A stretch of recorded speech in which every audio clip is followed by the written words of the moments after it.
परिवारको कोही सदस्य बिरामी पर्यो र अपरेसन गर्नु पर्यो। यस्तो अवस्थामा सोच्नुहोस्, एउटा अपरेसनले गर्दाखेरि घर परिवारमा भएको जग्गा बेच्नुपर्छ, सुन बेच्नुपर्छ र परिवार नै ऋणमा डुब्नुपर्ने अवस्था छ आजको दिनमा हाम्रो नेपाली समाजको। हाम्रो वास्तविकता नै त्यही हो। बिरामी नपरुन्जेल चाहिँ हामीलाई थाहै नै हुँदैन। बिरामी परेर हस्पिटल जानु पर्यो भने चाहिँ भरको सबै सम्पत्ति बेच्नुपर्छ, ऋणमा डुबेर पुस्तौँसम्मलाई चाहिँ त्यही ऋणले थला पार्ने अवस्था छ। त्यो अवस्था चाहिँ किन आउँछ भने चाहिँ हामीले समयमै जोखिम न्यूनीकरण गर्न सकेनौँ। आजको यस भिडियोमा मैले नेपाल सरकारले ल्याएको एउटा हेल्थ इन्स्योरेन्स स्वास्थ्य बिमा भनेर पनि बुझ्छौँ, स्वास्थ्य बिमाको बारेमा कुरा गर्नेछु। स्वास्थ्य बिमा एकदमै महत्त्वपूर्ण छ। तपाईले 3500 तिरेर 1 लाखसम्मको कभरेज पाउन सक्नुहुन्छ। त्यसैगरी 1 लाख भन्दा बढी पनि कुनै अवस्थामा पाउन सक्नुहुन्छ। आजको यस भिडियोमा मैले नेपाल सरकारको स्वास्थ्य बिमालाई कम्प्लिटली बताउँछु। यो स्वास्थ्य बिमा भने के हो, कसरी गर्ने, पैसा कति लाग्छ, कति तपाईले प्राप्त गर्नुहुन्छ, फाइदा के हो, यसको प्रोसेस के हो, रिन्यू कसरी गर्ने, यसको गर्दाखेरि यसलाई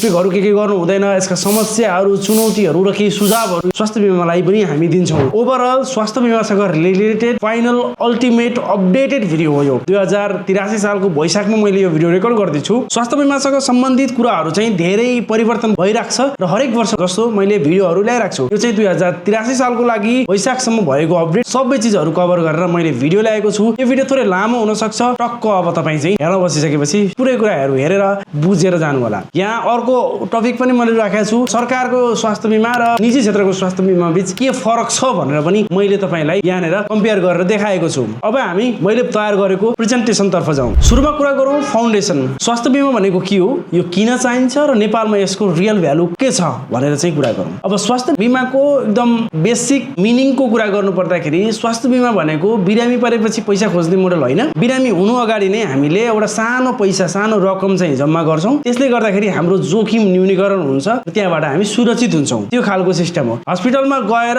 बिल आइसकेपछि पैसा तिर्ने होइन। पहिले हामी पैसा तिर्छौँ, थोरै पैसा दिन्छौँ र भविष्यको लागि सुनिश्चित भएर बस्छौँ, जोखिम न्यूनीकरण गर्छौँ। अब नेपालको कुरा गर्नुहुन्छ भने नेपाल सरकारको government health insurance retail insurance भन्दा फरक पर्छ। यसको उद्देश्य भनेको चाहिँ फाइदा भन्दा पनि सोसियल हेल्थ सेक्युरिटी हो। नेपाल सरकारले नै स्वास्थ्य बिमा सञ्चालन गर्छ होइन। त्यो स्वास्थ्य बिमा चाहिँ कस्तो हो भन्दाखेरि सामाजिक स्वास्थ्य बिमा हो। मैले 3500 तिरेर स्वास्थ्य बिमा गरिरहँदाखेरि मैले त्यो वर्ष उपचार गरिनँ भने अर्को परिवारले त सेवा पायो नि त, अर्को परिवारको उपचार हुन्छ क्या। म बिरामी भएर हस्पिटल गएर 50,000 खर्च हुँदै गर्दाखेरि 3500 रुपियाँ तिरेका अरू मान्छेहरूको पैसा चाहिँ मैले खर्च गरे हो। त्यसरी बुझौँ। त्यो हिसाबले गर्दाखेरि यो चाहिँ सामाजिक सेवा हो, सामाजिक काम हो भनेर पनि बुझौँ स्वास्थ्य बिमा गर्नु। अर्को कुरा भनेको चाहिँ रिस्क पुलिङ। रिस्क पुलिङ भनेर बुझ्नुपर्छ। रिस्क पुलिङ भनेको चाहिँ धेरै परिवारले सानो सानो रकम जम्मा गर्छन् र केही परिवारलाई चाहिँ ठुलो रकम, ठुलो उपचार खर्च पर्छ र उपचार पुल त्यहीबाट चाहिँ खर्च व्यवस्थापन हुन्छ। सामाजिक सुरक्षा कोषमा पनि मैले कुरा गर्छु। रिस्क पुलिङमा चाहिँ के हुन्छ, धेरै कन्ट्रिब्युटरहरूले पैसा जम्मा गर्छन्, त्यहाँबाट चाहिँ जोलाई आवश्यक पर्छ त्यसले मात्रै खर्च हुन्छ। यो कुरा पनि बुझ्नु पर्यो। स्वास्थ्य बिमा 3500 तिरेर कहाँ मैले सेवै लिइनँ, मलाई फिर्ता पैसा पाउनु पर्छ होइन। तपाईँले तिरे 3500, मैले तिरे 3500, अर्काले तिरे 3500 गरेरै कसैले सेवा पाउँछ र हामीलाई पर्दाखेरि पनि अर्काले तिरे पैसाले हामीले सेवा लिन्छौँ। त्यो खालको चाहिँ कुरा हुन्छ। अब आउट अफ पकेट स्पेन्डिङ किन यति धेरै खतरनाक छ भन्ने कुरा गर्नुहुन्छ भन्दा नेपालमा अझै पनि धेरै परिवारले चाहिँ उपचार खर्च आफ्नै खल्तीबाट तिर्नुपर्छ। त्यही कारणले गर्दाखेरि ऋण लाग्ने, जग्गा जमिन सुन चाँदीहरू बेच्नुपर्ने, उपचारहरू समयमा गर्न नपाइने कुराहरू हुन्छ। कसैलाई क्यान्सर देखिहाल्यो, अब उसले पैसा भएन भने चाहिँ कुरेर बस्नु पर्यो। सामान्य अवस्थाको हेल्थ कन्डिसन हुँदै उसले हस्पिटल जान सक्थ्यो, उसले चाहिँ अब पैसा छैन भनिसकेपछि कुर्नु पर्यो। 1 महिनापछि जाँदाखेरि उसको रोग चाहिँ अझ बल्झियो, अझ ठुलो स्टेजमा, अझ खतरनाक बन्दै गयो। ट्रिटमेन्ट ढिलो हुनु भनेको पनि इन्भिजिबल कस्ट हो। मेरो घाँटी दुखिरहेको छ आज, म हस्पिटल गइनँ भने म 10 दिन पछाडि जानु भनेको मैले कस्ट थप्नु हो, अझ धेरै खर्च आउँछ। अनि मैले जसरी पनि उपचार त गर्नै पर्यो, बाँच्नु पर्यो, अनि ऋण खोजेर नै उपचार गर्छु। अब हेल्थ इन्स्योरेन्सको रियल पर्पस के हो त? हेल्थ इन्स्योरेन्सको रियल पर्पस भनेको चाहिँ बिमाको उद्देश्य भनेको पैसा बाँड्नु होइन कि मान्छेहरूको चाहिँ उपचारको समयमा क्यास प्रेसर घटाउनु हो। र यो भनेको चाहिँ के हो त भन्दा पैसा रिफन्ड आउने पोलिसी चाहिँ भएन। अब तपाईँहरूमध्ये धेरै लाग्न सक्ला फेरि स्वास्थ्य बिमा गरेपछि पैसा बचत हो कि भनेर लाग्ला। त्यो पनि हामीले नसोचौँ। सेभिङ भनेको तपाईँको व्यक्तिगत पैसा भयो। इन्स्योरेन्स भनेको त एउटा कलेक्टिभ प्रोटेक्सन हो, सामूहिक सुरक्षा हो, जसले गर्दाखेरि चाहिँ के हुन्छ त भन्दा सुरक्षा दिने भयो, हामीलाई स्वास्थ्यको सुरक्षा दिने भयो भनेर हामी बुझौँ। एक अपरेसनले परिवारको महिनौं वर्षको इन्कम खाइदिन सक्छ। इन्स्योरेन्सले चाहिँ त्यसमा के गर्छ भन्दाखेरि फर्स्ट लेयर अफ प्रोटेक्सन चाहिँ दिने भयो। अपरेसन गर्दाखेरि 60-70 हजार लाग्थ्यो भने त्यो पैसा चाहिँ 3500 रुपियाँले चाहिँ कभर गरिदिने भयो। फर्स्ट लेयर अफ प्रोटेक्सन चाहिँ उनी भयो। गभर्नमेन्ट स्किमको चाहिँ पब्लिक भ्यालु के छ त भन्दाखेरि चाहिँ कम रकममा चाहिँ फ्यामिली लेभल प्रोटेक्सन दिने काम गर्ने भयो। नेपाल सरकारको बिमा चाहिँ फ्यामिलीको हुन्छ, एज अ फ्यामिलीलाई युनिट मानेर हुन्छ र यो चाहिँ लो इन्कम र मिडल क्लास फ्यामिलीको लागि चाहिँ एकदमै राम्रो इन्कम हो। धेरै पैसा कमाउनेहरूले चाहिँ फेरि प्राइभेट इन्सुरेन्स गर्लान्, तर हामी जस्तो मध्यमवर्गीय र निम्नवर्गीय परिवारको लागि चाहिँ नेपाल सरकारले बनाएको स्वास्थ्य बिमा एकदमै महत्त्वपूर्ण टुल हो। अर्को हामीले बुझ्नुपर्ने कुरा भनेको युनिभर्सल हेल्थ कभरेज भन्ने हुन्छ। युनिभर्सल हेल्थ कभरेजको मतलब भनेको चाहिँ सबै नागरिकहरूलाई चाहिँ आवश्यक स्वास्थ्य सेवा आर्थिक हार्डसिप बिना चाहिँ उपलब्ध गराउने चाहिँ यसको लक्ष्य हो। अब हेल्थ इन्सुरेन्स चाहिँ लिटरेसी ग्याप पनि छ। धेरै समस्या बिमामा नभएर चाहिँ हामीले नियम नबुझेर पनि समस्या हुन्छ। कस्तो अवस्थामा रिफर चाहिन्छ, कस्तो अवस्थामा रिफर चाहिँदैन, बिमा कहिले रिन्यू गर्नुपर्छ पर्दैन, फर्स्ट सर्भिस पोइन्ट प्रथम सेवा बिन्दु भने के हो, कभरेज केमा पाइन्छ, को पेमेन्टको कुरा, यो कुराहरू नबुझ्दाखेरि चाहिँ आजको दिनमा के समस्या भइरहेको छ भनेदेखि हामीले बिमालाई गाली गरेका छौँ। बिमा त कामै छैन, यो सरकारी बिमा त कामै छैन भनिरहेछौँ। अब त्यो चिजलाई पनि बन्द गर्नु पर्यो। त्यो चिज कसरी बन्द हुन्छ त भन्दाखेरि हामीले यसको बारेमा चाहिँ जानकारी लिन्छौँ। द्याट्स वाइ तपाईँ यहाँसम्म भिडियो हेरिसक्नुभयो, अझै तपाईँले भिडियो हेर्नुहुन्छ। हामीले धेरै कुराहरू बिमाको बारेमा हेर्छौँ, बुझ्छौँ।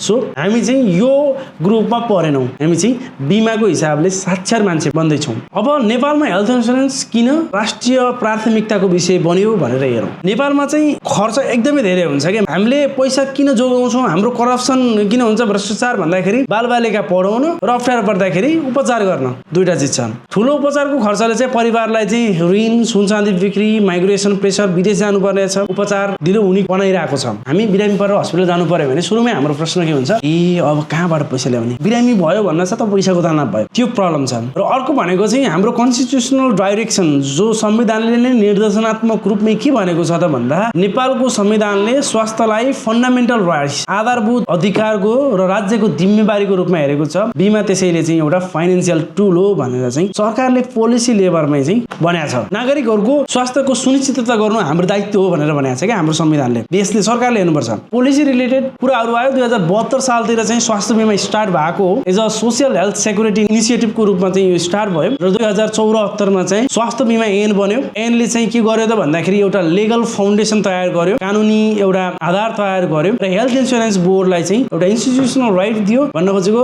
स्वास्थ्य बिमा बोर्डको स्थापना भयो। त्यसपछि 2075 सालमा चाहिँ नेपालमा स्वास्थ्य बिमाको रेगुलेसन्स आयो। रेगुलेसन आइसकेपछि operation, premium, benefit, service provider, claim process जस्ता कुराहरूलाई चाहिँ व्यवस्थित कसरी गर्ने भनेर एउटा फ्रेमवर्क चाहिँ एउटा रेगुलेसनले गराइदिएको हो 2075 सालमा। अहिलेको लागि चाहिँ स्वास्थ्य बिमा नेपालको 77 वटै जिल्लामा चाहिँ एक्सपान्ड छ। सबै 753 वटै स्थानीय तहमा पुगेको छ। तर एक्सपान्सन र सर्भिस क्वालिटीहरू चाहिँ फेरि सर्भिस क्वालिटीको हिसाबले चाहिँ फेरि ठाउँ अनुसार र अवस्था अनुसार फरक छ। स्वास्थ्य बिमा बोर्डले के काम गर्छ त भन्दाखेरि हाम्रो दर्ता गरिदिने काम गर्छ, अनि सर्भिस प्रोभाइडरहरूको एग्रिमेन्ट गर्ने काम गर्छ, सर्भिस प्रोभाइडरहरूको हस्पिटल्सहरू, त्यसपछि हाम्रो क्लेम गर्ने प्रोसेसिङको काम गर्छ, हाम्रा चाहिँ बेनिफिट्सको प्याकेजहरूको काम गर्छ, मोनिटरिङ गर्ने जस्ता कामहरू गर्छ। अब यसको प्रोग्राम सरकारी, सामुदायिक र निजी हस्पिटलहरूमा पनि छ, मेडिकल कलेजहरूले पनि चल्छ। धेरै जसो चाहिँ स्वास्थ्य बिमामा आबद्ध भनेको चाहिँ सरकारी अस्पतालहरू छन्। अब स्वास्थ्य बिमा स्किमले कसरी काम गर्छ भनेर हामी हेरौँ। गभर्नमेन्ट एचआइभी स्किम भनेको चाहिँ यो family based public health insurance social protection scheme हो, जहाँ फ्यामिली युनिटले एनुअल कन्ट्रिब्युसन गर्छ र कभर्ड सर्भिस एक्सेस गर्छ। भन्न खोजेको चाहिँ एउटा परिवारले यसमा आबद्ध हुन्छ र वार्षिक रूपमा चाहिँ एउटा रकम बुझाउँछ एज अ प्रिमियमको रूपमा। त्यो प्रिमियम बापत उसले सेवा लिन्छ र परिवारले नै हो। कसले यसमा दर्ता हुन पाउँछ त भन्दाखेरि नेपालका नागरिक परिवार सहित गभर्नमेन्ट हेल्थ इन्सुरेन्समा इनरोल हुन पाउँछन्। टार्गेटेड भर्नरेबल ग्रुपलाई चाहिँ यसले सब्सिडाइज पनि गरेको छ, यसले सहुलियत पनि दिन्छ, अनुदान पनि दिन्छ। त्यो चिज चाहिँ हामी पछि पनि हेर्छौँ। अर्को कुरा चाहिँ यसमा भनेको फ्यामिली एज अ युनिटको रूपमा चाहिँ राखिएको हुन्छ। जस्तै म एउटा पर्सनल मान्छेले चाहिँ मैले बिमा गर्न सक्दिनँ, मेरो परिवारको बिमा गर्ने हो। अब मेरो परिवारमा म मात्रै छु भने त मैले गर्न पाएँ, एज फ्यामिली एउटा गर्न पाएँ, एउटा मात्रै मेम्बर भएँ म फ्यामिलीको सदस्य। तर फ्यामिली एज अ युनिट हुने भयो यसमा। स्किम फ्यामिली बेस्ड छ। हेल्दी मेम्बर र सिक मेम्बरहरू एउटै पोलमा हुन्छन्। जस्तै मेरो परिवारमा 5 जनाको फ्यामिली छ, 2 जना चाहिँ रोगी हुनुहुन्छ, हामी चाहिँ अरू निरोगी छौँ ल मानौँ भने हामी सबैले चाहिँ यसैमा योगदान गरेर यही अनुसार चाहिँ सेवा लिने हो। यसमा चाहिँ 5 जनासम्मको परिवारको मेम्बरहरूको लागि 3500 रुपियाँ चाहिँ यसले के गर्छ त प्रिमियम लिन्छ। 1 जना सदस्य भए पनि 3500 दिनु पर्यो, 2 जना भए पनि 3500 दिनु पर्यो, 5 जना भए पनि 3500 दिनु पर्यो। अब 5 जनाको लागि चाहिँ कति उपचार गर्न पाइन्छ त भन्दाखेरि 1 लाखसम्म उपचार गर्न पाइन्छ। 1 जनाको परिवार छ 3500 तिरे 1 लाखसम्म उपचार गर्न पाइन्छ। 2 जनाको परिवार छ 3500 तिरे 1 लाखसम्मको उपचार गर्न पाइन्छ। यसरी चाहिँ उपचार हुन्छ। 5 जना भन्दा बढी भयो, 6 जना भयो फ्यामिलीमा, 1 जना बराबर प्रिमियम 700 रुपियाँ बढ्ने भयो। 3500 थियो 4200 लाग्यो। र अब उतातिर कति बढ्ने भयो त सुविधा 1,20,000 हुने भयो, 20,000 बढ्ने भयो। सिमिलरली 7 जनाको फ्यामिली छ, 7 जनाको फ्यामिलीमा के हुने भयो 3500 प्लस 700 प्लस 700 हुने भयो, 4200 मा 700 49,000 हुने भयो। यतातिर के हुने भयो 1,40,000 हुने भयो। यसरी चाहिँ काम गर्ने भयो है। अब एउटा परिवारमा सबैभन्दा धेरै 10 जनासम्मको हुन्छ, 10 जनालाई चाहिँ 2 लाखसम्म चाहिँ बेनिफिट्स पाइयो। अब कुरा के गर्नु पर्यो भन्दा 10 जनाको फ्यामिली छ र एउटैले चाहिँ के गर्छ उपचार गर्न पायो। 9 जनाको फ्यामिली छ, एक्लैले 1,80,000 पनि सक्न पाउँछ। मैले मेरो फ्यामिलीको 3 जनाको इन्स्योरेन्स गरे 1 लाखको, मेरो आमाको लागि मात्रै उपचार गर्न पनि मैले 1 लाख रुपैयाँ खर्च गर्न पाउँछु। 3 जनाको उपचारको लागि खर्च गर्न पाउँछु, बाँडेर खर्च गर्न पाइयो एज अ फ्यामिलीको रूपमा। त्यो चाहिँ घरमुलीको बिमा नम्बर, घरमुलीको बिमा नम्बरबाट चाहिँ हाम्रो यो काउन्ट हुने भयो। र इन्स्योरेन्स गरिसकेपछि फेरि इन्स्योरेन्सलाई हामीले पैसा दिने होइन, इन्स्योरेन्सले हामीलाई पैसा दिँदैन। हामीले चाहिँ इन्स्योरेन्स कम्पनीले बिमामा आबद्ध हस्पिटलमा गएर चाहिँ हामीले उपचार लिन्छौँ र हस्पिटलले नै आफै बिमासँग चाहिँ पैसा मागेर अनि क्लेम गर्छ। यो बिचमा चाहिँ हामीले जाने भनेको हस्पिटलमा जाने। अर्को पनि के कुरा बुझ्नु पर्यो भने मैले 3500 तिरेर यो वर्षको इन्स्योरेन्स गरेँ, तर नेक्स्ट इयरलाई चाहिँ फेरि एक्सटेन्ड हुन्छ कि हुँदैन। यो वर्ष त खर्चै गरिनँ, मैले जेठमा इन्स्योरेन्स सुरु गरेँ, अर्को जेठमा पुग्दा मैले 1 रुपियाँ पनि खर्च गरिनँ। अब म फेरि अर्को वर्ष असारमा पुग्दा त मैले 2 लाखको पाउँछु कि? त्यो हुँदैन। तपाईँले खर्च गर्नु भएन भने त्यो पैसा तपाईँको सकियो, फेरि सुरु गर्ने हो। रिन्यू गर्दाखेरि 0बाट सुरु हो, 1 लाखको जतिको लिमिट हो त्यही अनुसार हुनु भयो। एनुअल सिलिङ सकियो भने स्याम इयरमा फेरि पैसा थपेर फेरि बेनिफिट्स रिओपन गर्न पनि मिल्दैन। 1 लाख रुपियाँको इन्स्योरेन्स हो, मैले वैशाखमा सुरु गरेँ, असोजमा अपरेसन गर्दा सकियो। म फेरि अब 1 लाख रुपियाँको 3500 थपेर फेरि 1 लाख थप्छु भन्न पाइएन। मैले चाहिँ कहिलेसम्म गर्नु पर्यो त? नेक्स्ट वैशाखसम्म कुर्नु पर्यो। भर्खर जन्मेको बच्चाहरूको लागि चाहिँ के बेनिफिट्स हुन्छ?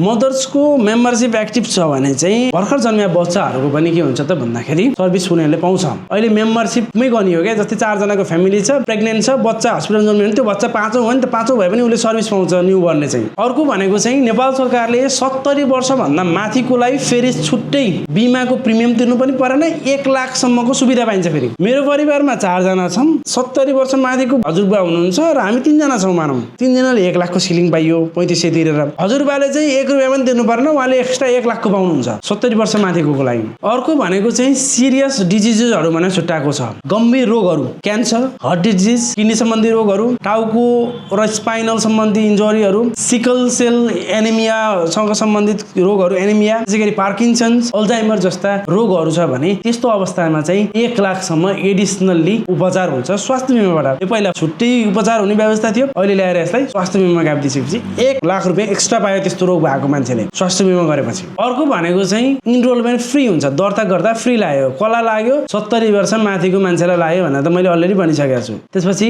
अति गरिब भनेर चाहिँ हाम्रो नेपाल सरकारले कार्ड दिएको छ। सिभियर डिसेबिलिटी भनेको क वर्गको अपाङ्ग, आफै हेन्डल गर्न नसक्ने खालको अपाङ्गको कार्ड हुन्छ स्थानीय तहले दिएको। अनि लेप्रोसी एफेक्टेड खालको, अनि एचआइभी, एमडिआरटिभी यो खालको चाहिँ रोग भएको व्यक्तिहरूलाई चाहिँ के हुन्छ त भन्दाखेरि फ्रीमा इनरोलमेन्ट हुन्छ। कसैलाई एचआइभी छ भने स्वास्थ्य बिमामा आबद्ध हुनलाई 3500 तिर्नु परेन, ऊ फ्रीमा चाहिँ स्वास्थ्य बिमामा आबद्ध हुन पायो, दर्ता चाहिँ गर्नु पर्यो। अर्को भनेको चाहिँ एफसीएचपी भन्ने छ। एफसीएचपी भनेको चाहिँ फिमेल कम्युनिटी हेल्थ भोलिन्टियरहरू हो, महिला सामुदायिक स्वास्थ्य स्वयंसेविका। उनीहरूको लागि चाहिँ के छ त भन्दाखेरि रजिस्ट्रेसन र रिन्युअलमा चाहिँ 50% अफ हुन्छ। स्वास्थ्य स्वयंसेविकाहरूले चाहिँ 50% छुट पाउँछन् स्वास्थ्य बिमामा प्रिमियममा। अब रेगुलेसनले चाहिँ के गरेछ भन्दाखेरि 1% कन्ट्रिब्युसन सबैलाई जोड्नुपर्छ भनेर चाहिँ भनेको छ। यो अपरेसन हुन चाहिँ बाँकी छ भनेर चाहिँ भनिएको छ। लो कन्ट्रिब्युसन भएकोले unlimited private hospital style coverage expect गर्नु प्र्याक्टिकल हुँदैन। प्राइभेट हस्पिटलमा गएर म स्वास्थ्य बिमा गरेको छु सब चिज पाउँछु भन्ने एक्सपेक्टेसन चाहिँ गर्नु भएन। यो चाहिँ लो कन्ट्रिब्युसन। 3500 मा तपाईँले 1 लाखको स्वास्थ्य उपचार पाउँदै हुनुहुन्छ भने त त्यो पनि बवाल होइन। यसैलाई चाहिँ चित्त बुझाउनु पर्यो कि धेरै ओभर एक्सपेक्टेड हुनु भएन है। अर्को भनेको चाहिँ यसको दर्ता र नवीकरण। दर्ता र नवीकरणको केसमा यसको के छ त भनेर अब हामी हेरौँ। घरबाट कार्डसम्म चाहिँ प्रोसेसहरू के हुन्छ भनेर हेरौँ। सुरुमा चाहिँ दर्ता सहयोगी भन्ने छन्। हजुरको हरेक वडामा नेपाल सरकारको सम्पूर्ण 753 वटा पालिकाको सबै वडाहरूमा चाहिँ दर्ता सहयोगी छ। दर्ता सहयोगीले के गर्छ त भने तपाईँलाई दर्ता गराउँछ स्वास्थ्य बिमामा। यसमा चाहिँ फर्म भरिदिने, तपाईँको फोटो लिने, तपाईँको फ्यामिली डिटेल राख्ने र इनरोलमेन्ट सपोर्ट गर्ने।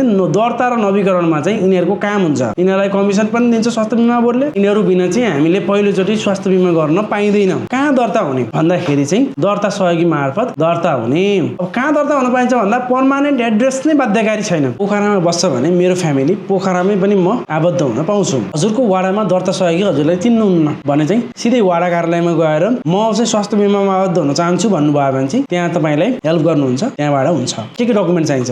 वयस्कहरूको लागि चाहिँ सिटिजनसिप नागरिकता चाहियो। अरू केही विवाह दर्ताहरू पनि माग्न सक्छ तर त्यो आवश्यक हुँदैन प्रायः केसमा। बच्चाहरूको लागि जन्म दर्ता र फ्यामिली डिटेल चाहियो। अर्को फ्यामिली मेम्बरहरूको सबैको फोटो चाहिन्छ। फोटो क्याप्चर गर्नुपर्छ डिटेल सिस्टममा। उनीहरूसँग एप हुन्छ दर्ता सहयोगीसँग। र फर्स्ट सर्भिस पोइन्ट बुझ्नु पर्यो। फर्स्ट सर्भिस पोइन्ट भनेको प्रथम सेवा बिन्दु। प्रथम सेवा बिन्दु भनेको तपाईँले पहिलोचोटि आफ्नो नजिकै कहाँ चाहिँ उपचार गर्न जाँदै हुनुहुन्छ भनेर त्यो स्वास्थ्य केन्द्रको नाम हो। त्यो स्वास्थ्य केन्द्रको नाम त्यहाँ दिनुपर्छ। त्यसैको आधारमा चाहिँ तपाईँ प्रथम सेवा बिन्दुमा जानुपर्छ। एफएसपी भनेर मैले चाहिँ फेरि पछि नै भन्छु। म पोखराको मान्छे, मैले नजिकैको स्वास्थ्य संस्थालाई प्रथम सेवा बिन्दु बनाउनु पर्छ। मैले चाहिँ क नामको हस्पिटलमा स्वास्थ्य बिन्दु बनाएँ, यही पोखराको ख नामको स्वास्थ्य केन्द्रमा म जान पाउँदैन। म फर्स्टमै जानुपर्छ सुरुमा उपचार गर्न। यसको यो कमजोरी पनि हो। त्यो हिसाबले चाहिँ फर्स्ट सर्भिस पोइन्ट चाहिँ हामीले त्यही अनुसारले छनौट गर्नुपर्छ। सेलेक्सन स्ट्रेटेजी के हुन्छ त भन्दाखेरि जुन फेसिलिटी नजिक छ, एक्सेसिबल छ, डक्टरहरू अभाइलेबल छ त्यसलाई नै प्रथम सेवा बिन्दुको रूपमा चाहिँ हजुरले छान्नुपर्ने हुन्छ। दर्ता सहयोगीलाई चाहिँ भन्नु होला। अब पेमेन्ट कसरी गर्ने त 3500 भन्दाखेरि नागरिक एपबाट पनि गर्नु मिल्छ, घरमुलीको विवरणबाट, कनेक्ट आइपिएस, सेवा खल्तीबाट चाहिँ रिन्यू गर्नु मिल्छ। रिन्यू गर्ने कसरी भनेर हामीले भिडियो पनि अलरेडी बनाइसकेका छौँ। डिजिटल सोलुसनमा छ, रबिन पाउल युट्युब च्यानलमा पनि हेर्न सक्नुहुन्छ। अर्को चाहिँ क्यास पेमेन्ट भए चाहिँ रिसिट अनिवार्य लिनुपर्छ। रिसिट डिस्प्युट हुँदा चाहिँ प्रुफ हुन सक्छ। दर्ता गरिसकेपछि तपाईँको उति बेलै एक्टिभ हुँदैन। तपाईँले वैशाखमा दर्ता गर्नुभयो भने चाहिँ तपाईँको जेठमा चाहिँ वेटिङ भएर असारमा तपाईँको एक्टिभ हुन्छ। बुझ्नुभयो? वेटिङ पिरियड लाग्छ है। त्यही भएर बिरामी भइसकेपछि स्वास्थ्य बिमा गर्छु भने भएन। हस्पिटल गयो बिरामी भएन भने अब स्वास्थ्य बिमा गरेर भएन कि त्यो कुर्नुपर्छ वेटिङ पिरियड है। वेटिङ पिरियड किन छ त भन्दाखेरि चाहिँ वेटिङ पिरियड एडभर्स सिलेक्सन रोक्ने हो। नत्र मान्छे बिरामी भएपछि मात्र एनरोल हुन्छ, त्यो चाहिँ हुनु भएन। अर्को चाहिँ रिन्यू गर्नुपर्छ। रिन्यू गर्न पनि मेरो चाहिँ रिन्यू एक्सपायर भइसकेपछि रिन्यू गरेँ भने फेरि मेरो चैतमा सक्यो, मैले वैशाखमा रिन्यू गरेँ भने अब मेरो असारमा चाहिँ मैले एक्टिभेसन हुन्छ भन्दा 1 महिना कुर्नु पर्यो। त्यही भएर मैले के गर्छु त फेरि एक्सपायर हुनुभन्दा 1 महिना अगाडि नै मैले रिन्यू गर्नु पर्यो स्वास्थ्य बिमालाई। लेट रिन्युअल पेनाल्टी यो चाहिँ सरकारले एक्चुअली लागू गरेको थियो, अहिले चाहिँ रोकेको छ किन भन्दा उहाँहरूसँग चाहिँ प्रोपर सिस्टम भएन भनेर। नत्र यो पनि अब लागू हुन्छ, त्यही भएर मैले यसमा इन्क्लुड गरे हो। जहाँ चाहिँ तपाईँले स्वास्थ्य बिमा रिन्यू गर्नु भएन भने तपाईँले अप टु 500% समयमा रिन्यू गर्नु भएन भने। किन भन्दा मान्छेको समस्या के भइदियो, 3500 को लागि बिमा गरेको छ, बिरामी भए मात्रै बिमा गर्दाखेरि त बिरामीले मात्रै उपचार गरिदिए बिमा गरिदिए भनेपछि त अनि पैसै भएन बिमा बोर्डसँग। त्यो भएर बाध्यकारी पनि बनाउनु पर्यो। र हामीले सोसियल कन्ट्रिब्युसन पनि भन्ने गरेका छौँ। अर्को चाहिँ नागरिक एपमा एचआइभी प्रोफाइल भन्ने एउटा एप छ। त्यो एपबाट चाहिँ हामीले के गर्नु मिल्छ त expiry date, first service point र ब्यालेन्स चेक गर्न सकिन्छ। हामीले कहिले कहिले के उपचार गर्यौँ भने सर देखिन्छ। यसमा एउटा डिफेक्ट भने चाहिँ यसमा लग आउट अप्सन नै छैन। यस्तो खालको एप छ फेरि नेक्स्ट लेभल कार्ड हो यो। हामीले कहिले कहिले पैसा तिरौँ भन्ने विवरण पनि छ यसमा। अहिले चाहिँ हस्पिटलहरूले तपाईँले त्यही कार्ड देखाउनु भयो भने उपचार गर्न पाइन्छ। फिजिकल कार्ड हरायो भने पनि तपाईँले बिमा बोर्डको जिल्ला स्थित अफिसमा गएर एउटा कार्ड प्रिन्ट गर्नु पनि मिल्छ। त्यसलाई चाहिँ 50 रुपियाँ लाग्छ। अब टार्गेटेड फी ग्रुपले पनि रिन्युअल प्रोसेस टाइमली फलो गर्नुपर्छ। अटोमेटिक एजम्सन नगर्नुहोस् भनिसकेपछि 70 वर्षको बा हुनुहुन्छ उहाँको चाहिँ आफै हुन्छ के भनेर भन्नु भएन। गएर रिन्यू गर्नु पर्यो, दर्ता रिन्यू सबै गर्नु पर्यो अनुदान पाउने मान्छेहरूले पनि यसमा। अर्को इनरोलमेन्टको चेकलिस्ट हुने के हुनु पर्यो, बिफोर इनरोलमेन्ट चाहिँ document, family list, first service point, payment proof, phone number, app एक्सेसहरू सबै तयारी गर्नु पर्यो। स्वास्थ्य बिमाबाट उपचार कसरी गर्ने भनेर हेरौँ। स्वास्थ्य बिमाबाट उपचार गर्नको लागि चाहिँ फर्स्ट सर्भिस पोइन्टको रुल हुन्छ। एउटा फ्लो हुन्छ ट्रिटमेन्टको पनि। सुरुमा चाहिँ फर्स्ट सर्भिस पोइन्ट, तपाईँ कहिले बिरामी हुनुभयो भने सुरुमा तपाईँ प्रथम सेवा बिन्दुमा जानुहुन्छ उपचारको लागि र त्यहाँ गएर तपाईँले उपचार गर्नुहुन्छ। त्यहाँ तपाईँको लागि उपचार उपलब्ध रहन्छ भने चाहिँ तपाईँलाई बल्ल नेक्स्ट हस्पिटलमा पठाउँछ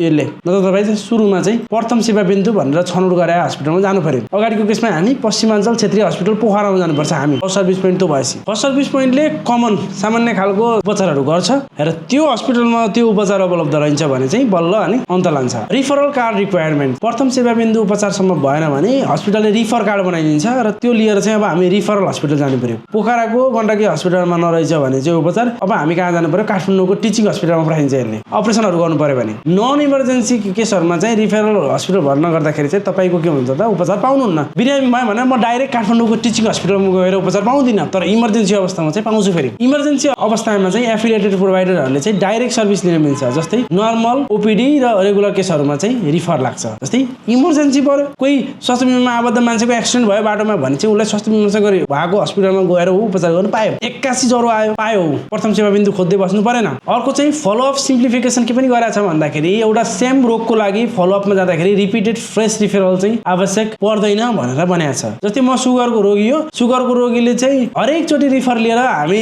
ठुलो हस्पिटलमा जानु परेन, एकचोटि रिफर लिएर गएपछि भयो। हस्पिटलले इन्सुरेन्स बोर्डमा चाहिँ आइएमआइएस भन्ने एउटा सिस्टम छ, ओपन आइएमएस, त्यो मार्फत चाहिँ सर्भिस रेकर्ड र क्लेम प्रोसेस गर्छ। हस्पिटलको चाहिँ आइएमआइएस सिस्टम छ, त्यसमा उनीहरूले अपलोड गरिदिन्छ हाम्रो चिजहरू र हस्पिटलले क्लेम लिन्छ। हाम्रो इन्फर्मेसन कसरी जान्छ त भन्दा आइएमआइएस चाहिँ सिस्टम चलाउँछ स्वास्थ्य बिमा बोर्डले। अब कभर सर्भिसहरू चाहिँ पेसेन्टले फुल बिल अपफ्रन्ट तिर्नुपर्ने मोडल हो, तर कोपेमेन्ट चाहिँ गर्नुपर्छ। कोपेमेन्टको बारेमा पनि म तपाईँलाई पछि भन्छु। पैसा लिएर चाहिँ जानु पर्दैन, तर कोपेमेन्ट सबै सर्भिसेसहरू कभर हुन्छन् भन्ने पनि छैन। यसमा प्याकेजको लिस्टहरू हुन्छ, मेडिसिनको लिस्टहरू हुन्छ, रिफरलको रुलहरू हुन्छ, सिलिङ अनुसार चाहिँ कभर हुन्छ। हस्पिटल गइसकेपछि सबै चिज मेरो उपचार हुन्छ भनेर चाहिँ स्वास्थ्य बिमामा चाहिँ छैन। फेरि मेडिसिन अभाइलेबिलिटी प्रब्लम स्वास्थ्य बिमामा चाहिँ के छ त भन्दाखेरि मेडिसिन हस्पिटलको फार्मेसीमा पाइँदैन, आउट अफ स्टक छ भन्छ। यो चाहिँ हाम्रो ग्राउन्ड लेभलको फ्रस्ट्रेसन हो आजको दिनमा। अर्को चाहिँ के हुन्छ त भन्दाखेरि जहाँसुकै चाहिँ इक्विपमेन्ट छैन, एउटा सानो एक्सरे गर्न पर्यो भने रिफर लिएर अब सहरतिर झर्नु पर्यो, त्यो पनि एक्स्ट्रा पैसा लाग्यो र ट्राभल कस्ट लाग्यो, त्यो पनि प्रब्लम भयो। उदाहरणको लागि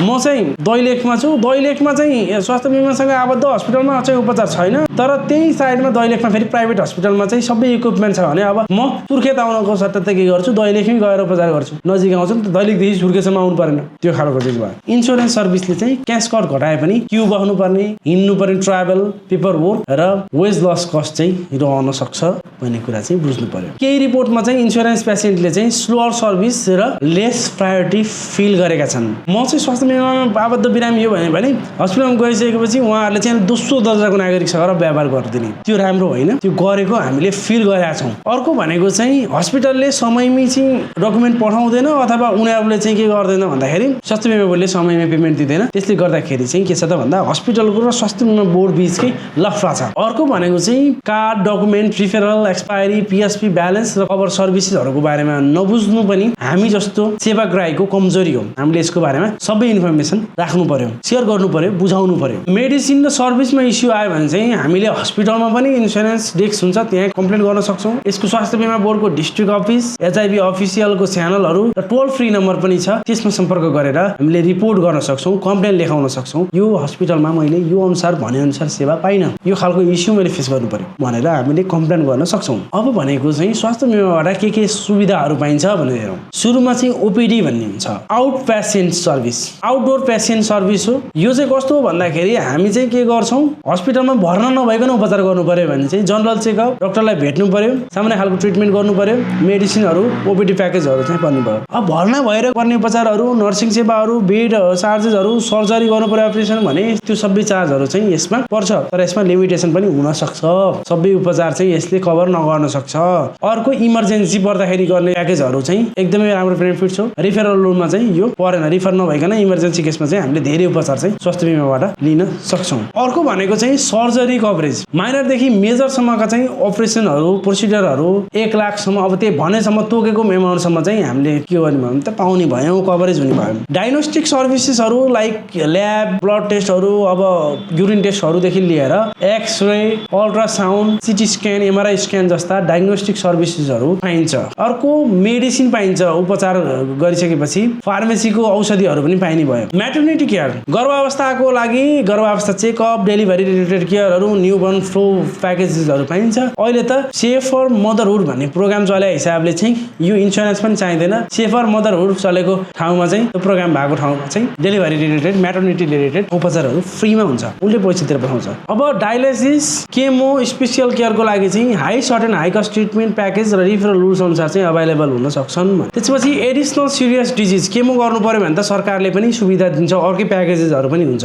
है। अति विपन्न भनेर फेरि छुट्टै सर्भिसेसहरू पनि छ, सपोर्ट गरिरहेको हुन्छ। 5,000 चाहिँ मन्थली दिन्छ, त्यो खालको सर्भिस पनि छ, अरू बुझ्नुपर्छ। क्यान्सर पेसेन्टले चाहिँ रिक्वायर रिकमेन्डेसन र एप्लिकेसन पुरा गरेर एडिसनल सपोर्ट एक्सेस पनि लिन सक्छन् अप टु 1 लाख। त्यसै गरी मुटुसँग सम्बन्धित उपचार गर्नु पर्नेहरूले पनि पर्यो, किडनीसँग रिलेटेडले पनि पाउनु भयो, हेड इन्जरीले पनि पाउनु भयो, स्पाइनल इन्जरीले पनि पाउनु भयो, एनिमियाले पनि पाउनु भयो, पार्किन्सनले पनि पाउनु भयो, अल्जाइमरले पनि पाउनु भयो। यसमा सपोर्ट नपर्ने भनेको, यसमा नहुने भनेको चाहिँ के छ त भनेदेखि कस्मेटिक सर्जरी। कस्मेटिक सर्जरी गर्नु पर्यो भने चाहिँ स्वास्थ्य बिमामा पर्दैन। कसैको नाक बाङ्गो भयो, नाक सिधा गर्छु भनेर यस सपोर्ट गर्दैन, दाँतको सपोर्ट गर्दैन। एक्सिडेन्ट भएर दाँत खस्यो भने त दाँतको उपचारको सपोर्ट गर्छ, तर दाँत बिग्रियो, दाँत बाङ्गो आयो, म हाल्छु भनेर यसले सपोर्ट गर्दैन। दाँतसँग रिलेटेड डिजिज लाग्यो भने सपोर्ट गर्छ। फेरि डिजिज भने अब त्यही खालको यतातिरसँग जोडिएर कनेक्टेड भएर केही भयो भने हैन दाँतसँग रिलेटेड चाहिँ यसले कभर गर्दैन। हाई स्पेक्टल्स, हियरिङ एड्सहरू, कानमा लाउने सामानहरू, त्यसैगरी डेन्टल र नन मेडिकल आइटमको प्याकेजहरू यसमा पर्दैन। जस्तै हस्पिटल भर्ना हुँदाखेरि प्याम्पस चाहियो परेन, तेल चाहियो परेन, यस्तो चिजहरू चाहिँ पर्दैन।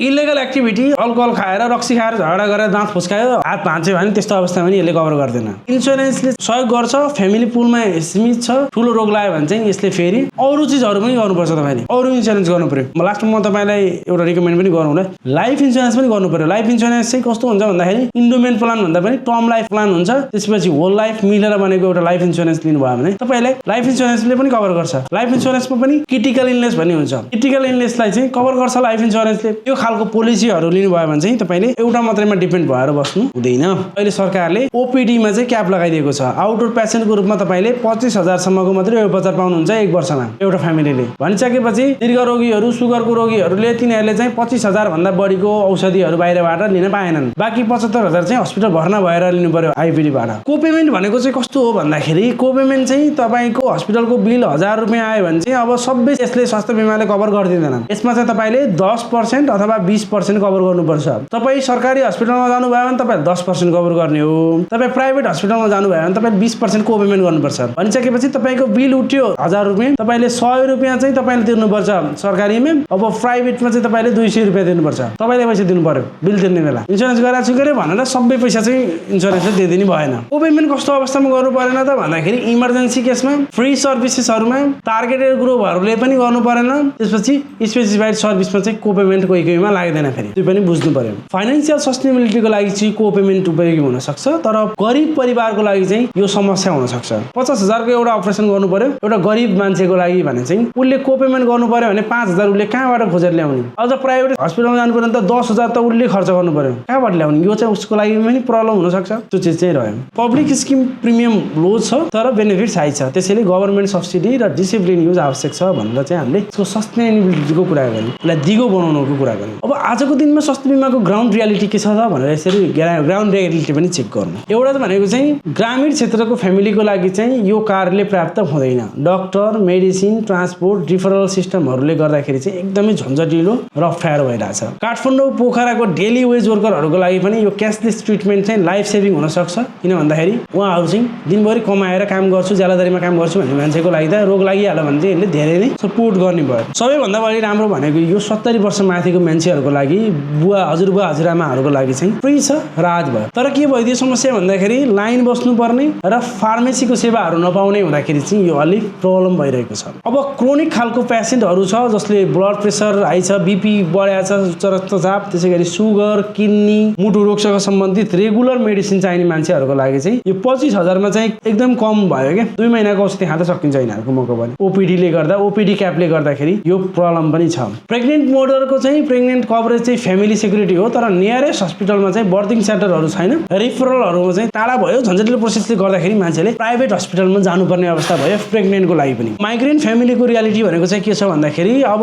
टेम्पोररी रूपमा चाहिँ परिवार सहरमा बस्छ। अब इनरोलमेन्ट सेन्टर चाहिँ के छ त भन्दा गाउँमा छ, प्र्याक्टिकल्ली चाहिँ अहिले झ्याउ छ क्या। स्याङ्जाको मान्छे पोखरा बसेको छ, इन्स्योरेन्स स्याङ्जामा छ। अब पोखरामा उपचार गर्न कसरी गर्छ त? उता ओखलढुङ्गाको मान्छे गएर बुटोल बसेको छ, ओखलढुङ्गामा इन्स्योरेन्स छ, अब बुटोलतिर गएर उपचारै गर्दैन उसले, उसको फर्स्ट सर्भिस पोइन्टै बुटोल छ। त्यो पनि समस्या भयो। अर्को भनेको चाहिँ हामीले नियम बुझेनौँ, रुल्स बुझ्दा कार्ड भएर पनि बेनिफिट लिन सक्ने अवस्था छैन। अवेरनेस ग्याप छ, त्यही भएर हामीले यसरी भिडियो बनाउनु परेको छ। अवेरनेस ग्याप चाहिँ ठुलो छ। नागरिक एप, एचआइभी प्रोफाइलहरू युजफुल छन्, तर यिनीहरू चाहिँ के छ त भन्दाखेरि गाउँको बुवा आमाले त यो बुझ्नुहुन्न। झन् यतिको सम्म ल्याउनु भएको छ, तर एचआइभी प्रोफाइलमा इभन लगआउट गर्ने अप्सनसम्म जस्तो पनि छैन। भनिसकेपछि यो खालको चाहिँ एपहरू छन्। हस्पिटलले चाहिँ सर्भिस रोक्यो भने चाहिँ पब्लिकले चाहिँ प्रोग्राममाथि ट्रस्ट गुमाउँछ। स्वास्थ्य बिमालाई हस्पिटलले दिएन भनेर उहाँ अस्ति टिचिङ हस्पिटलले के गर्यो त सर्भिस रोकिदियो। त्यसले गर्दाखेरि मान्छेले स्वास्थ्य बिमा काम छैन भन्ने न्यारेटिभ बनायो, which is not good. Many people think insurance means everything for free, but actually it is package, limit, process based protection. के बुझ्नु भएन भन्दाखेरि स्वास्थ्य बिमा गरिसकेपछि 35,000 1 लाखसम्म फ्री, सब फ्री होइन। प्याकेजेस हुन्छ, लिमिट हुन्छ, एउटा प्रोसेस हुन्छ। गर्दाखेरि यो चिजसँग चाहिँ अभ्यस्त हुनु पर्यो, एक्सपेक्टेसन हाई राख्नु भएन। अब हामी कुरा गरौँ नेपालको स्वास्थ्य बिमा, गभर्नमेन्टको स्वास्थ्य बिमा भर्सेस प्राइभेट स्वास्थ्य बिमाको बारेमा। गभर्नमेन्ट स्वास्थ्य बिमाको के छ त भन्दाखेरि सोसियल प्रोटेक्सन प्रोग्राम हो। यो फ्यामिलीले इन्ट्रिब्युट गर्ने भयो। भलनरेबल ग्रुपको लागि चाहिँ अनुदान छ, रिफरल र first service point based access छ र मास अफोर्डेबिलिटी छ। यसले लिन सक्छन्। यस्तो खालको चाहिँ यसको सुविधा सुविधा छ फाइदा कम्पेरिजन। प्राइभेट सेक्टरको हेल्थ इन्सुरेन्स नेपालमा कस्तो छ भन्दा कमर्सियल खालको प्रोडक्ट हो। ठुला कर्पोरेट हाउसहरूले ठुला मान्छेहरूले पैसा भएकोले गर्छन्। रिस्क प्राइस चाहिँ एकदम प्रिमियम छ। अन्डर राइटिङ एक्सक्लुजन्सहरू छ। प्राइभेट हस्पिटलहरू पनि यसमा चाहिँ फोकसमै छन् र कभरेज चाहिँ हायर पोसिबल छ। अब गभर्मेन्ट इन्सुरेन्स र प्राइभेट सेक्टरको इन्सुरेन्स चाहिँ एकअर्काको दुश्मन भन्दा पनि दुईटैले प्रब्लम सल्भ गर्छन्। कसको लागि गर्छन् भन्ने कुरा हो। उनीहरूको टार्गेट ग्रुप टिजी चाहिँ फरक भयो। अब यिनीहरूको चाहिँ शुल्क कम्पेरिजन गरौँ, कस्ट कम्पेरिजन गरौँ। कस्ट कम्पेरिजनमा चाहिँ के छ भन्दाखेरि गभर्मेन्ट इन्सुरेन्समा चाहिँ 3505 वटा मेम्बरसम्म भयो। 700 चाहिँ एक्स्ट्रा लाग्ने भयो। हामीले अघि नै भन्यौँ। Low entry barrier, public subsidy backbone, सरकारले नै अनुदान दिइरहेको हुन्छ र भ्यालु फर मास फ्यामिली चाहिँ यसको फाइदाको कुरा हो कस्टको। प्राइभेट सेक्टरको इन्सुरेन्सको लागि चाहिँ अलि धेरै पैसा तिर्नुपर्छ। एनुअल कस्ट धेरै हुन्छ। मेडिकल एसेसमेन्ट चाहिन्छ। म चाहिँ रोगी छैन भनेर देखाउनुपर्छ मगापरि र सब लिमिटहरू हुन्छन्। त्यहाँनिर लिमिट हुन्छ र हायर इन्कम फिट चाहिँ हुनु पर्यो। यो चाहिँ अलि धेरै पैसा कमाउनेको लागि चाहिँ हो। अब कभरेज कुनले बढी दिन्छ त? कभरेजको कम्पेरिजन हेरौँ। नेपाल सरकारको स्वास्थ्य बीमाले के गर्ने भयो? 1000 सम्म चाहिँ फ्यामिली पोल छ। 2 लाखसम्म चाहिँ उपचार गर्न सकियो up to. Additional serious disease support हुने भयो। आइपिडी र ओपिडी प्याकेज बेस छ। लिमिट चाहिँ स्ट्रिक्ट छ। अब प्राइभेट चाहिँ 1 लाखदेखि कतिसम्म छ? 20 लाखसम्मको इन्सुरेन्स हुन्छ। हेल्थ इन्सुरेन्स प्राइभेट सेक्टरमा प्लान स्पेसिफिक सिरिङ हुन्छ। क्रिटिकल इलनेसको लागि चाहिँ छुट्टै पैसा दिनुपर्ने खालको अफरहरू पनि हुन्छ। हस्पिटलाइजेसनलाई फोकस गरेको छ यसले ओपिडीलाई भन्दा पनि। त्यसपछि अर्को धेरै पैसा तिर्नुपर्छ। अब एक्सेसको कुरा गर्दाखेरि सरकारी बिमाको के हुन्छ?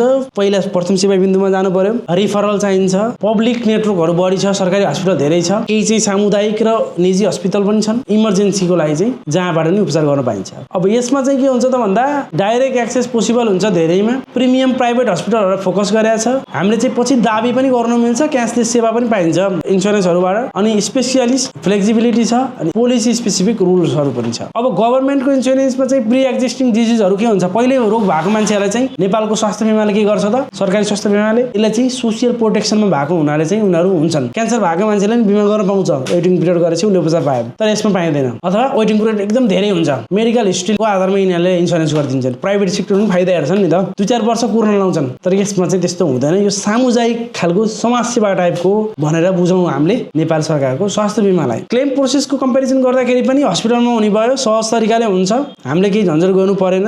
हामीले चाहिँ सर्भिस लिने हो। सक्यो क्यासलेस गर्ने हो। पब्लिक ब्युरोक्रेसीले चाहिँ काम गर्नु पर्यो। यसमा चाहिँ के हुन्छ? कुनै हस्पिटल नेटवर्कहरूमा चाहिँ प्राइभेट स्वास्थ्य बीमाको त्यहाँ गएर चाहिँ हामीले क्यासलेस सर्भिस लिन सक्छौँ। तर चाहिँ के हुन्छ त भन्दा धेरैमा चाहिँ हामीले दाबी भुक्तानी लिनुपर्छ। फाइल लिएर बुझाउनुपर्छ। त्यहीँ पनि ल्याङल्याङ गर्छन् दाबी दिनलाई भुक्तानी। त्यो खालको पनि प्रब्लम छ यसमा चाहिँ फेरि। अब बेस्ट फिट भनेको कस्तो चाहिँ हुन्छ त भन्दाखेरि मिडल क्लास गाउँमा बस्ने मान्छेहरूको लागि चाहिँ यो फिट हुने भयो। सरकारी वृद्ध अवस्थाको मान्छेहरूको लागि 70 प्लसको लागि त अभियसली ठिक हुने भयो। क्रोनिक डिजिज भएको मान्छेहरूको लागि चाहिँ हुने भयो। किन भन्दा एडिसनल 1 लाख पनि फाइदा हुने भयो। प्लस अहिले नै इन्सुरेन्स गरेर सुविधा लिइहाल्न पायो। People are seeking for affordable first layer चाहियो भने चाहिँ यसमा गर्ने र मास पब्लिक प्रोटेक्सनको लागि चाहिँ नेपाल सरकारको स्वास्थ्य बीमा राम्रो छ। अब सहरमा बस्ने फर्मल प्रोफेसनल्सहरूको लागि हायर सिलिङ चाहियो। अलि धेरै कभरेज चाहियो भन्नेहरूको लागि, प्राइभेट हस्पिटल प्रेफरेन्स गर्नेहरूको लागि, इम्प्लोयर ग्रुपहरूको लागि र प्रिमियम सर्भिस एक्सपेक्ट गर्ने मान्छेहरूले चाहिँ फेरि के गर्नु पर्यो त? प्राइभेट इन्सुरेन्स गर्नु पर्यो। सरकारी इन्सुरेन्स गरेर गएर 5 मिनट लाइन बस्न नसक्ने मान्छेहरूले चाहिँ के गर्नु पर्यो? प्राइभेट इन्सुरेन्स गर्नु पर्यो। अब च्यालेन्जेस र क्रिटिसिजमहरू के छ त? यो पनि हामीले एनालाइज गरेर हेरौँ। च्यालेन्जेसहरूको कुरा गरौँ। चुनौतीहरूको 1 by 1 कुरा गरौँ। मान्छेहरू एकचोटि स्वास्थ्य बीमामा आबद्ध भए 3500 तिरे उपचार गर्न गएन नि, गर्दिन भनेर छोडिदिए। यसले गर्दाखेरि स्वास्थ्य बीमाको सस्टेनेबिलिटीमा प्रश्न आयो। सबैले रिन्यू गर्नु पर्यो। रिन्यू नगर्नु चाहिँ यसको च्यालेन्ज हो। दोस्रो भनेको चाहिँ एडभर्स सेलेक्सन। कस्तो मान्छेले मात्रै स्वास्थ्य बीमामा चाहिँ गरिदियो भन्दाखेरि जो बिरामी छ उसले मात्रै स्वास्थ्य बीमा गर्ने र उपचार मात्रै लिने एउटा सामुदायिक योगदान हो भनेर चाहिँ नसोच्दैन मान्छेले। त्यसले गर्दाखेरि चाहिँ प्रिमियम टु क्लेम इम्ब्यालेन्स भयो। प्रिमियम उठो 1 लाख रुपियाँ टोटल स्वास्थ्य बीमाको, 1 लाख एउटै परिवारले सक्दियो, मिलेन। त्यो समस्या भयो। एडभर्स सेलेक्सन भयो। सच डकुमेन्टहरूले पनि प्रिमियम इन्कम चाहिँ क्लेमको स्मल पोर्सन मात्र कभर गरेको संकेत गर्छ। त्यो भइसकेपछि प्रोग्राम चाहिँ सब्सिडी डिपेन्डेन्ट छ। सरकारले पैसा दिए यो संस्था धानियो न त धानिएन। उपचार गर्नलाई मात्रै आयो यहाँ मान्छे, बिरामी मात्रै आयो। यो समस्या छ। त्यो भएर पनि स्वास्थ्य बीमालाई बाध्यकारी बनाउन खोजिरहेको हो। यो लजिक पनि हामीले बुझ्नु पर्यो। रिन्यू किन सबैले गर्नु पर्यो त भन्दा बाध्यकारी बनाउनु पर्यो। यहाँ पनि गाली गरेर भएन क्या। अनपेड हस्पिटल क्लेम के गरिरहेछ एचआइभी भन्दाखेरि एकदमै स्वास्थ्य बीमाको पैसा दिन पनि आफ्नै गोजीको दियास्तो गरिदिने, ढिलो गरिदिने, त्यो खालको प्रब्लम भयो। त्यसले गर्दाखेरि हस्पिटलहरूले चाहिँ सर्भिस रोके। सर्भिस रोकिसकेपछि झन् समस्या भयो। अर्को भनेको चाहिँ हस्पिटलमा गयो, हजुर हामीले फेस गरिरहेको कुरा हो। फार्मेसीमा गयो, औषधि खोज्यो, स्टक आउट छ भन्ने छ। त्यो पनि एउटा प्रब्लम भयो र आफूले बाहिरबाट किन्नु परेको छ। अनि किन स्वास्थ्य बीमा गर्छ मान्छेले? अर्को भनेको चाहिँ स्वास्थ्य बीमामा गयो, मकबर 2टा लाइन गराइदिएको छु स्वास्थ्य बीमाको र यताको भनेर स्वास्थ्य बीमा कुराइरहेछ। लाइन छ, ढिलो काम भएछ, ओभर क्राउडिङ छ, दिमाग खराब छ। सरकारी हस्पिटलमा गयो भने भने चाहिँ स्वास्थ्य बिमामा चाहिँ उल्टै टाउको दुखेको छ, त्यो पनि एउटा चुनौती हो। अर्को भनेको चाहिँ प्रब्लम के छ त भन्दाखेरि स्वास्थ्य बिमा कार्ड होल्डरहरूले चाहिँ क्यास पेइङ पेसेन्ट भन्दा चाहिँ कम प्रायोरिटी पाउने। स्वास्थ्य बिमाबाट गयो भने चाहिँ हस्पिटलमा डाक्टरले 50 वटा औषधि लेखिदिएको छ कि त हेर्दै हेरेको छैन, दोस्रो दर्जाको मान्छे जस्तो व्यवहार गर्ने। यो चाहिँ मलाई सबभन्दा बढी मन रुने कुरा हो। साइकोलोजिकल्ली पनि उहाँले पनि के सोच्नु पर्यो डाक्टरले भने बिरामी त उसको लागि बराबर हो नि यार, जसरी आए पनि पैसा तिरेर आए पनि नतिरेर आए पनि अनुदानमै आए पनि उसले के सोच्छ भन्दा स्वास्थ्य बिमाबाट आएको लागि गरेर छोडिदिएछ, त्यो पनि गलत हो। यो चिज चाहिँ सुधार गर्नुपर्छ। यो चाहिँ मान्छे डाक्टर त्यत्रो डक्टरै पढाए मान्छेले सेन्स भएर त्यतिको चाहिँ उसँग बेहोरा हुनुपर्ने, त्यो बेहोरा देखिएन कि प्रब्लम छ, यो पनि सुधार हुनुपर्छ, यो समस्या छ। अर्को फर्स्ट सर्भिस पोइन्ट र रिफरलको रुलै बुझ्नु गाह्रो छ, तनाव दिइरहेछ। एउटा कार्ड बोकेर गएर हामीले जहाँबाट नि उपचार लिन पाउनु पर्यो नि, यो समस्या यो रिफरल सिफरलले दिमाग खराब बनाइरहेछ। हुन त यो स्वास्थ्य बिमाले रिसोर्सेस म्यानेजमेन्टको लागि होला, तर यो चिजले पनि हामीलाई चाहिँ प्रब्लम दिइरहेछ। बेनिफिसियरीजहरू रङ हस्पिटल गइरहेछन् क्या अहिले, त्यो प्रब्लम पनि एउटा ठुलो च्यालेन्ज भएको छ। अर्को रिमोट एरियाहरूमा चाहिँ प्रोभाइडर डाक्टर मेडिसिन ल्याब ट्रान्सपोर्टहरू चाहिँ कमजोर हुँदाखेरि इन्सुरेन्स कार्डको चाहिँ भ्यालु घटिरहेछ। अब एउटा चाहिँ टाइममा अपडेटेड छैन होइन, यो एप बेस्डहरू एक्सपायरी डेट ब्यालेन्स कार्ड सुविधाहरू त ठिकै छ, राम्रै छ, देखाइरहेको छ, तर नागरिकहरू चाहिँ डिजिटल्ली रेडी नभएको हिसाबको समस्या छ, र चाहिँ डिजिटाइज गर्दै लानु पर्यो अझै। अर्को पब्लिक मिसइन्फर्मेसन, मान्छेमा चाहिँ के छ त भन्दाखेरि एकदमै स्वास्थ्य बिमा काम छैन, चोर हो फटा हो भन्ने खालको एउटा मेन्टालिटी बनाइदिएको छन्, कामै छैन कुर्नुपर्छ भनेर, अनि अपडेटहरू पनि डराउनु दिने आइरहेछन्। मिसइन्फर्मेसनले गर्दाखेरि पनि हामी मिसगाइडेड भएको छौँ, स्वास्थ्य बिमाप्रतिको चाहिँ एउटा विश्वास घट्दो छ। यसलाई चाहिँ इम्प्रुभ गर्नको लागि हामी के गर्नुपर्ने छ, एचआइभी को अफिसियल वेबसाइटहरू हेर्नु पर्यो, भेरिफाई गर्नु पर्यो नोटिसहरूलाई। मैले पनि अफिसियली नै सोर्सेसलाई चाहिँ आधार मानेर इन्फर्मेसन दिन्छु, त्यसकारण मलाई हेर्नु भए पनि हुन्छ। अर्को यो क्यापको कुरा नि गरेँ मैले, ओपिडी क्यापमा 25,000 हुनु भनेको एकदमै खराब चिज भयो। यसलाई चाहिँ हामीले अब एस्केलेट गर्नुपर्ने अवस्था छ। कोपेमेन्टको बर्डन भयो, कोपेमेन्ट चाहिँ एकदम गरिब परिवारको लागि यो पनि एउटा समस्या बन्न सक्छ, हामीले अघि पनि कुरा गर्यौँ। अर्को एचआइभी र हस्पिटलहरूमा चाहिँ क्लेम भेरिफिकेसन मोनिटरिङको लागि चाहिँ एउटा स्टाफहरू कम भएको हो कि ब्याकलगहरू हुने, डिले सर्भिसहरू हुने, रियल टाइम क्लेम प्रोसेस नहुने भनेर चाहिँ हामीले सुन्दै आएको हो। अहिले त रियल टाइम क्लेम प्रोसेस गर्छौँ भनेर स्वास्थ्य बिमा बोर्डले भनिरहेको छ, हेरौँ। अर्को चाहिँ फेक इन्फ्लेटेड क्लेम्स अथवा अननेसेसरी टेस्टले गर्दा चाहिँ इन्सुरेन्सको पुल चाहिँ ड्रेन गर्यो र जेन्युन पेसेन्टलाई चाहिँ असर पर्यो। यही गण्डकी हस्पिटलमा पनि 1-2 जनालाई चाहिँ कारबाही गरेको थियो। के गर्थ्यो भन्दा मान्छेले नचाहिँदो क्लेम गर्दैन, डाक्टरले पनि स्वास्थ्य बिमाबाट आएको भने चाहिँ सबै चेक गर्दैन। मान्छे पनि के भइदियो भन्दाखेरि बिरामी नै भएको छैन, बिरामी भयो भनेर स्वास्थ्य बिमामा जाने। त्यो गर्दाखेरि पनि हाम्रो एउटा इन्सुरेन्स पुल छ, त्यो पुल चाहिँ घट्दै गयो, ड्रेन भयो। त्यसले गर्दा वास्तविक जो बिरामी हो उसले बिरामीले उपचार पाएन, यो समस्या छ, एउटा च्यालेन्ज भयो। अर्को भनेको चाहिँ मोनिटरिङ विकनेस, प्रोभाइडरहरूको quality, medicine availability, claim accuracy र पेसेन्ट एक्सपिरियन्स चाहिँ एकदमै मजबुत चाहिन्छ। यो मजबुत छैन। स्वास्थ्य बिमा बोर्डमा राजनैतिक पहुँच लिएर नियुक्ति पाउने तर काम नगर्ने प्रवृत्ति धेरै थियो, अहिले चाहिँ त्यस्तो छैन। अब नयाँ सरकार आइसकेपछि कस्तो मान्छेलाई ल्याउँछ त्यो पनि हेर्न बाँकी छ। Organise sector gap, mandatory formal sector participation चाहिँ हुन सकेन। यसलाई चाहिँ सामाजिक सुरक्षा कोषसँग कनेक्ट गरिदिने, सिआइटीसँग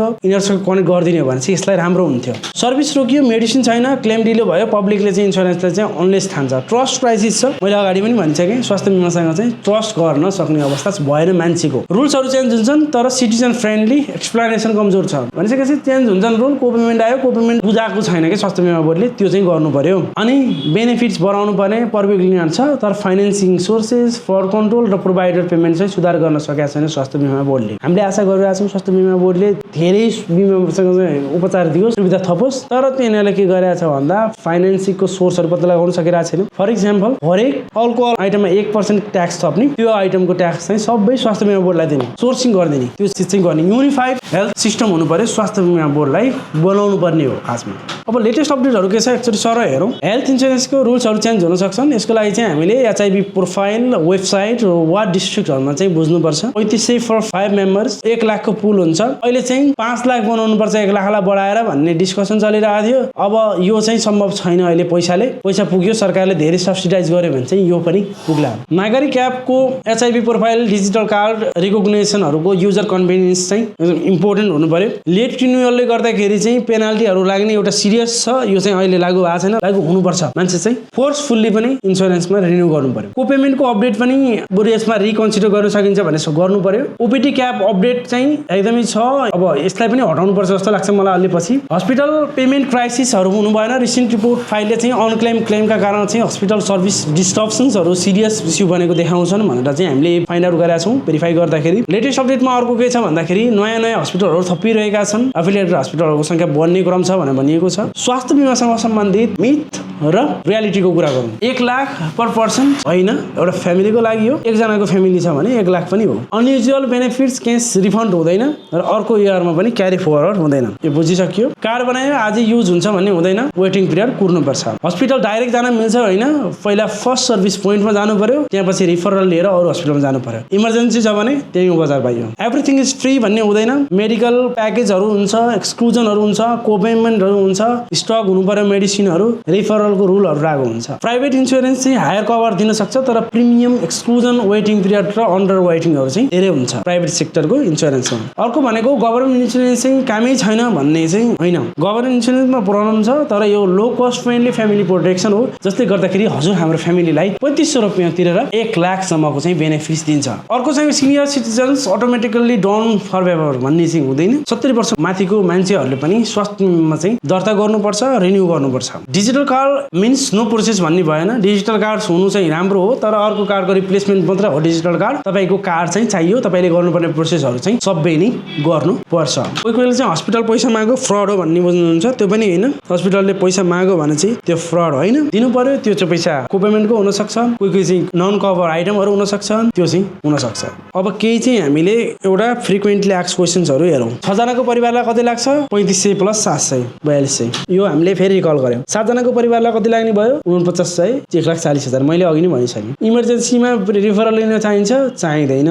कार्ड हरायो भने के गर्ने? डिजिटल कार्ड युज गर्ने। ब्यालेन्स कसरी चेक गर्ने? नागरिक एप अथवा एचआइभी प्रोफाइलबाट। रिन्यू गर्न कहाँ जाने? अनलाइनबाट गर्नु मिल्छ। घरमुलीको नागरिक एप, कनेक्ट आइपिएस, सेवा खल्तीबाट। लेट भयो भने के गर्ने? पैसा तिर्ने। अहिले चाहिँ पेनल्टी लाग्दैन, रिन्यू गरिहाल्ने। मेडिसिन छैन भने के गर्ने? कम्प्लेन गर्ने। प्राइभेट इन्सुरेन्स पनि चाहिन्छ। तपाईँले हायर सेकेन्ड लेयरको प्रोटेक्सन चाहिन्छ भने चाहिन्छ, नत्र परेन। सिनियर सिटिजनको बेनिफिट्सहरू पाइन्छ, मजासँग मैले अलरेडी भनिसकेँ। मदरहरू एक्टिभ हुँदाखेरि न्युबर्नले सेवा पाउँछ। एनुअल लिमिट एक्जस्ट भयो भने चाहिँ इयर एक्स्ट्रा प्रिमियम तिरेर इमिडिएटली कभर गर्न पाइँदैन। कुन सर्भिसेसहरू एक्सक्लुडेड हुन्छन्? Cosmetic, dental, hearing, non medical, illegal injuries भयो भने चाहिँ इलिगल काम गर्दाखेरि त्यो चाहिँ भएन। अफिसियल इन्फर्मेसन कहाँबाट पाइन्छ? स्वास्थ्य बिमा बोर्डको वेबसाइटबाट। रिफर्म र एक्सन प्लान। अब यो रिफर्मको लागि चाहिँ एउटा कसरी प्रोग्राम सुधार गर्न सकिन्छ भनेर सुझाव। प्रोभाइडरले क्लेम चाहिँ एकदमै छिटो गर्नु पर्यो, जसले गर्दा चाहिँ पब्लिकको ट्रस्ट बन्नु पर्यो। कभर हस्पिटलहरूको चाहिँ फार्मेसीमा चाहिँ औषधिहरू उपलब्ध हुनु पर्यो। डक्टरहरू, ल्याबहरू, मेडिसिनहरू एकदमै धेरै हुनु पर्यो। कोलाबोरेसन हुनु पर्यो फर्स्ट सर्भिस पोइन्टमा। यसलाई चाहिँ के गर्नु पर्यो भन्दा फर्मल सेक्टरलाई च्यानलाइज गरेर यो सबैलाई चाहिँ सिआइटी, एसएसए, अब कर्मचारी सञ्चय कोषहरूसँग चाहिँ लिङ्क गर्नु पर्यो। यसलाई भर्नरेबल र पोर सोसाइटीहरूको लागि चाहिँ आइडेन्टिफाई गरेर इनरोल गराइहाल्नु पर्यो, सपोर्ट दिनु पर्यो। डिजिटल क्लेम सिस्टमलाई चाहिँ अलि ट्रान्सपेरेन्ट गराउनु पर्यो। मेरो नाममा अर्कै गएर उपचार गराएको छ कि छैन भने बायोमेट्रिक दिनु पर्यो। बायोमेट्रिक बेस्ड सर्भिस लिनु पर्यो। अब यो मेरो सुधार। पब्लिक कम्युनिकेसन क्याम्पेन गराउनु पर्यो। मान्छेहरूलाई चाहिँ रुल्सको बारेमा, रिन्यूको बारेमा, रिफिलको बारेमा, कोपेमेन्टको बारेमा, डिजिटल कार्डको बारेमा चाहिँ भन्नु पर्यो। यो भिडियो जति सक्दो सेयर गर्नु पर्यो। अर्को चाहिँ पेसेन्ट्स ग्रिभेन्स सिस्टम बनाउनु पर्यो, जहाँ चाहिँ हामीले दिएको कम्प्लेन चाहिँ उति बेलै गुनासो चाहिँ सुनवाई हुनु पर्यो। प्रोभाइडर पर्फर्मेन्स ड्यासबोर्ड देखाउनु पर्यो, जहाँ चाहिँ मेडिकलको availability, claim time, patient volume र सर्भिस सस्पेन्सनको बारेमा पनि पब्लिकली ड्यासबोर्डमा देखाउनु पर्यो। बेनिफिट्सको सेलिङ बढाउनु पर्यो, तर के गर्नु पर्यो त? फाइनेन्सिङ गर्नु पर्यो। सरकारलाई भनेर 5 लाख बनाउने हो कि 3 लाख बनाउने हो कि बनाउनु पर्यो। दायरा बढाउनु पर्यो, प्लस सिलिङ पनि बढाउनु पर्यो, प्लस फन्डिङ पनि बढाउनु पर्यो। Thank you so much. यहाँसम्म तपाईँले भिडियो हेर्नुभयो भने तपाईँले स्वास्थ्य बिमाको बारेमा सम्पूर्ण जानकारीहरू लिनुभयो होला भन्ने मैले आशा गरेको छु। अब तपाईँलाई मैले एउटा के कुरा भन्न चाहे भन्दा यो भनेको फर्स्ट लेयर अफ प्रोटेक्सन हो। सेकेन्ड लेयर अफ प्रोटेक्सनमा हजुरले प्राइभेट सेक्टरको हेल्थ इन्सुरेन्स पनि लिन सक्नुहुन्छ अथवा लाइफ इन्सुरेन्स लिन सक्नुहुन्छ। लाइफ इन्सुरेन्स जसले चाहिँ तपाईँको क्रिटिकल इलनेस जस्तो इलनेसहरूलाई चाहिँ कभर गर्न सकोस्। त्यो इन्सुरेन्स जसले तपाईँको जीवनको पनि रक्षा गरोस्, तपाईँको स्वास्थ्यको पनि रक्षा गरोस् र तपाईँको फ्यामिलीलाई पनि फाइनेन्सियल डिजास्टर हुनबाट रोकोस्। त्यस्तो खालको इन्सुरेन्स पोलिसीहरू पनि हुन्छ। त्यो पोलिसीहरूको बारेमा जान्न मन छ भने चाहिँ हामीलाई इनबक्स गर्न सक्नुहुन्छ।